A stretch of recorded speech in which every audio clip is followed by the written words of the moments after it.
করছেন। আমি তাদের মাগফিরাত কামনা করি।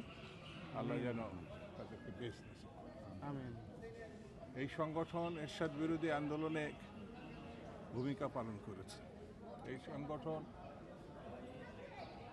গত পতিত গণহত্যাকারী এবং গায়ের জোরে 3টা নির্বাচনে তথাকথিত বিজয়ের মাধ্যমে যে দম্ভক্তি করেছে তা আমাদের মুক্তিযুদ্ধকে ম্লান করেছে।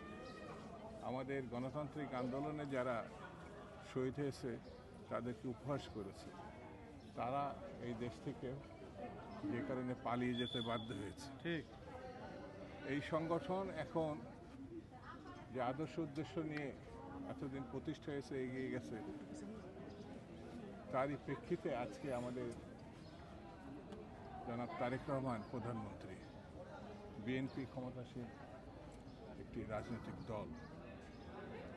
আমরা মনে করি বাংলাদেশের সাহিত্য সংস্কৃতি সঙ্গে গণতান্ত্রিক আন্দোলন, গণতন্ত্র প্রতিষ্ঠা, তার সঙ্গে যে অঙ্গাঙ্গিভাবে এই সংগঠন যুক্ত, সেই সংগঠনের মধ্য দিয়ে যারা শত শত নেতাকর্মী তৈরি হয়েছে এবং বিভিন্ন পর্যায়ে বিএনপির সঙ্গে সম্পৃক্ত হয়েছে।